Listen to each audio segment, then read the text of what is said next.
একটা গল্প বলি, বলবো?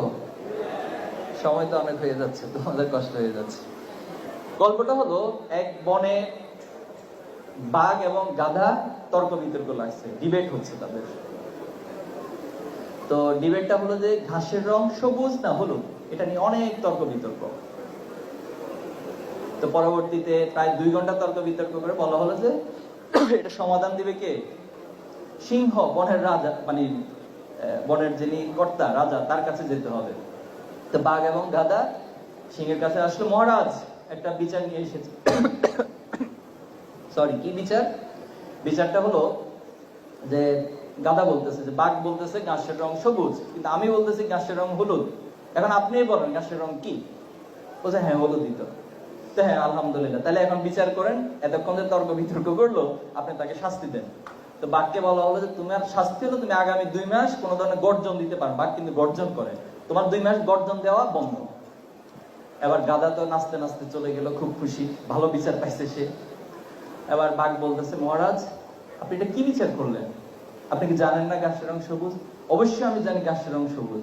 আপনার মাঝে আরো কয়েকজনকে ডাকেন, তারা বলুক ঘাসের রং কি সবুজ। তো তাহলে আপনি আমার প্রতি অবিচার কেন করলো? বললো যে তুমি একটা গাধার সাথে 2 ঘন্টা সময় নষ্ট করছো, ঘাসের রং সবুজ না হলুদ, এজন্য তোমাকে আগামী 2 মাস কোনো গর্জন দেয়া বন্ধ করে দিচ্ছে।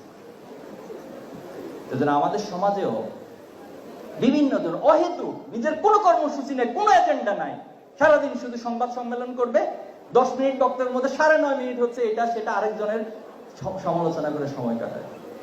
এজন্য আমরা এই সমস্ত ব্যক্তিদের সাথে কথা বলে সময় নষ্ট করবো না। তোমাদের প্রতি অনুরোধ থাকবে, তোমরা যে সমাজে বেড়ে উঠবা, তোমরা যে বন্ধুদের সাথে বেড়ে উঠবা, এবং অসংখ্য বন্ধুকে পাবা, অহেতুক বিষয় নিয়ে তোমার ঘন্টার পর ঘন্টা সময় নষ্ট করো। মেহেরবানি করে ওই সময়গুলো তুমি তোমার বাবাকে সময় দাও, তোমার মাকে সময় দাও, তুমি তোমার একটা পড়াশোনার মধ্যে সময় দাও, একাডেমিক অর্জনের মধ্যে সময় দাও, একটা স্কিল ডেভেলপমেন্টের মধ্যে সময় দাও। দেখবে এটা তোমাকে সামনের দিনে অনেক দূরে এগিয়ে নিয়ে যাবে। সেজন্য আমরা সবার জন্য দোয়া করি, আল্লাহ সবাইকে সঠিক বুঝ দান করুক, এবং 24 পরবর্তী বাংলাদেশ আমাদের কাছে যে সম্ভাবনা ধার উন্মুক্ত করে দিয়েছে, আমরা আর এই সম্ভাবনাকে হারাতে দিব না। আমরা কি আবার আরেকটা জুলাই করব? আরেকবার কি আমাদের মায়েরা জীবন দিবেন, আমাদের ভাইয়েরা জীবন দিবেন, বোনেরা জীবন দিবেন? বারবার কতবার জীবন দিবে এইভাবে? তাহলে আমাদের জন্ম কি বাংলাদেশ শুধু জীবন দেওয়ার জন্য, রক্ত দেওয়ার জন্য? আমরা কি বাংলাদেশে কোনোদিন আলটিমেটলি গড়ে তুলতে পারবো না? এখানে কি ন্যায় প্রতিষ্ঠিত হবে না? অবশ্যই হবে, অবশ্যই হবে ইনশাআল্লাহ। আমাদের আবু সাইদদের প্রতি দায় আছে, আমরা অনুভব করি, তাদের জীবন দেওয়ার কারণে আজকে আমরা এখানে দাঁড়াতে পারছি।